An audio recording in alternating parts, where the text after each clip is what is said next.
bahasa Melayu hanya diperkaya dengan bahasa Inggris.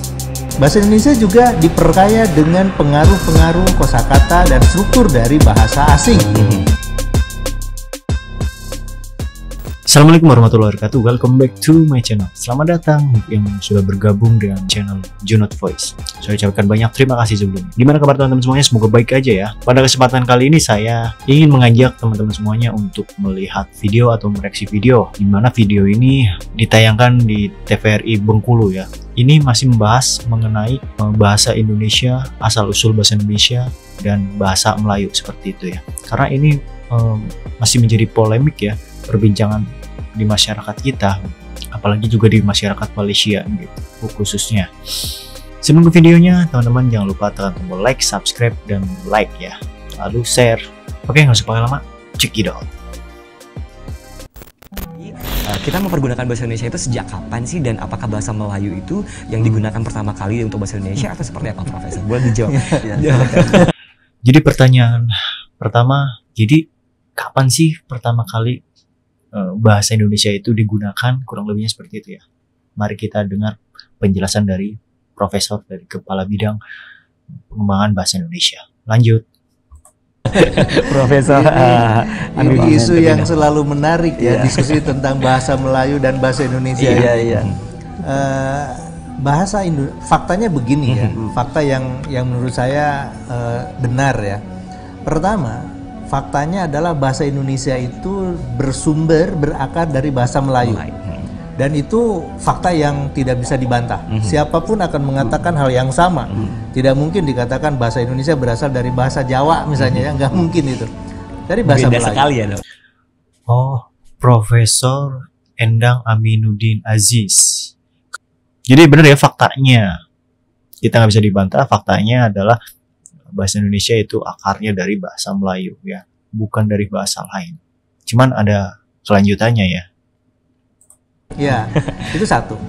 Yang kedua, bahasa Indonesia beda dengan bahasa Melayu ya, dalam beberapa hal.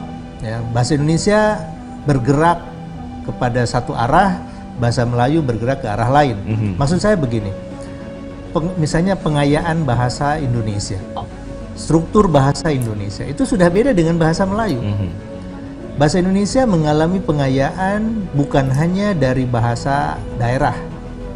Dari ratusan bahasa yang kita miliki, ini masing-masing berkontribusi pemerkayaan bahasa Indonesia. Dari kosakata bahasa Sunda, bahasa Jawa, bahasa Minang, bahasa macam-macam gitu ya. Mungkin juga dari bahasa Bengkulu di sini ya, sudah ada yang masuk ke dalam bahasa Indonesia. Kemudian bahasa Indonesia juga diperkaya dengan pengaruh-pengaruh kosakata dan struktur dari bahasa asing. Bahasa Indonesia itu dari bahasa Inggris, bahasa Belanda, Portugis, Arab, Cina, Jepang, dan macam-macam. Dulu kebijakannya, bahasa Indonesia ini hanya diperkaya oleh bahasa-bahasa asing yang menjadi bahasa PBB. Tapi sekarang tidak lagi, karena dunia sudah berubah. Apapun bahasa itu yang mempengaruhinya ya ke dalam bahasa Indonesia kita terima. Misalnya bahasa Korea, bahasa Jepang, bahasa Turki. Ketika masuk ya sudah terima saja. Gitu dipakai oleh masyarakat secara luas gitu. Betul. Bahkan bahasa-bahasa yang lain gitu. Nah, bahasa Melayu itu tidak. Bahasa Melayu itu diperkaya mungkin lebih banyak oleh bahasa Inggris. Bahasa-bahasa lainnya hanya sedikit. Bahasa Indonesia diperkaya. Dengar ya buat netizen yang belum tahu nih, bahasa Indonesia diperkaya dengan bahasa daerah dan bahasa asing. Bahasa Melayu hanya diperkaya dengan bahasa Inggris. Itu bedanya strukturnya ya, antara bahasa Indonesia dan struktur bahasa Malaysia itu beda. Maksudnya bahasa Melayu itu beda ya, strukturnya udah beda, arahnya beda juga ya. Dan bahasa Melayu tidak diperkaya oleh bahasa daerah di mereka sendiri. Nah, kemudian bahasa Indonesia ini dideklarasikan sebagai bahasa persatuan itu mulai tanggal 28 Oktober 28 oleh para pemuda yang mengikuti kongres tahun itu gitu ya, Kongres Pemuda Indonesia. Nah, ini menarik ya, karena tahun 26 itu juga ada kongres, Kongres Pemuda. Ketika diskusi tentang bahasa persatuan, mereka tidak sepakat apakah bahasa Melayu akan bahasa Indonesia. Nah, atas inisiatif dari Muhammad Tabrani, ya, seorang pemuda dari Pamekasan, dari Madura, itu melakukan pernyataan bahwa bahasa yang harus dibuat itu adalah bahasa Indonesia, bukan bahasa Melayu. Tapi ini ditentang kan oleh Muhammad Yamin. Nggak bisa, bahasa Indonesia ini belum ada. Kata Tabrani, kalau belum ada, mari kita adakan, mari kita ciptakan. Maka pada saat itulah sebetulnya ya, pada tahun 28, nama bahasa Indonesia itu pertama kali disebutkan dalam Kongres Pemuda. Nah,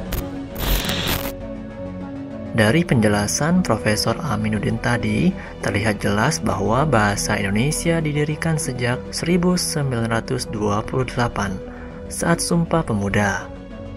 Keputusan untuk menolak istilah Melayu dan menggantikannya dengan Indonesia adalah yang tepat. Saat ini dan kedepannya, kita tak perlu lagi mengaitkannya dengan istilah Melayu. Kemudian bahasa Indonesia ini dituturkan oleh begitu banyak penutur dari Sabang sampai Merauke dengan pengertian yang relatif sama, gitu ya. Bahasa Indonesia statusnya sebagai bahasa negara pada tanggal 18 Agustus 45 dinyatakan dalam Undang-Undang Dasar 45. Sedangkan bahasa Melayu itu adalah salah satu dari 718 bahasa daerah yang ada di Indonesia. Nah, jadi kalau bicara tentang ini bahasa yang mana sih?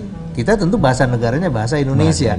Dan yang kita ajarkan di melalui program BIPA, Bahasa Indonesia untuk Penutur Asing, itu adalah bahasa Indonesia, bukan bahasa Melayu yang kita ajarkan. Ini Mas Fahmi, kemudian Prof. Arono mungkin juga sudah hafal ya, sudah tahu persis.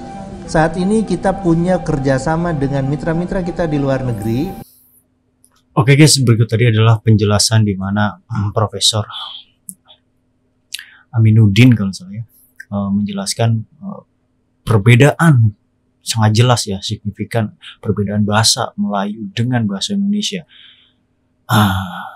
Bisa dijelaskan ya, dari awal faktanya bahasa Indonesia itu memang berakar dari bahasa Melayu.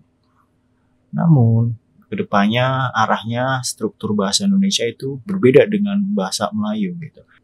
Pada Kongres Sumpah Pemuda sempat menjadi perdebatan ya, ada pro kontra untuk menjadi bahasa apa yang digunakan bahasa untuk kesatuan bahasa Indonesia, bahasa Republik Indonesia waktu itu, mau menggunakan bahasa Melayu atau menggunakan bahasa Indonesia. Sedangkan waktu itu bahasa Indonesia belum ada yang menentang seperti itu, harus menggunakan bahasa Melayu.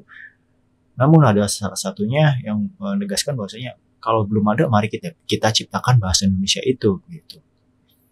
Emang walaupun itu berakar dari bahasa Melayu, cuman lambat laun kan bahasa Indonesia itu berkembang gitu dari kosakata atau dialek-dialek dari berbagai daerah yang ada di Indonesia, termasuk bahasa Jawa, dari Bengkulu, dari Minang, dari Sunda, itu bahkan dari Belanda, Portugis, itu udah bercampur dialeknya ya, kosakatanya di bahasa Indonesia. Jadi itu emang udah beda gitu antara Melayu dan bahasa Indonesia. Udah jelas banget, udah dijelaskan secara detail, jelas ya oleh profesor.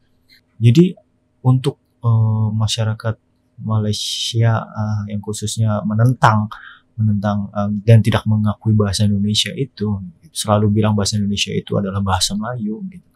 Jadi ini penjelasannya seperti ini ya. Kayak strukturnya aja udah beda.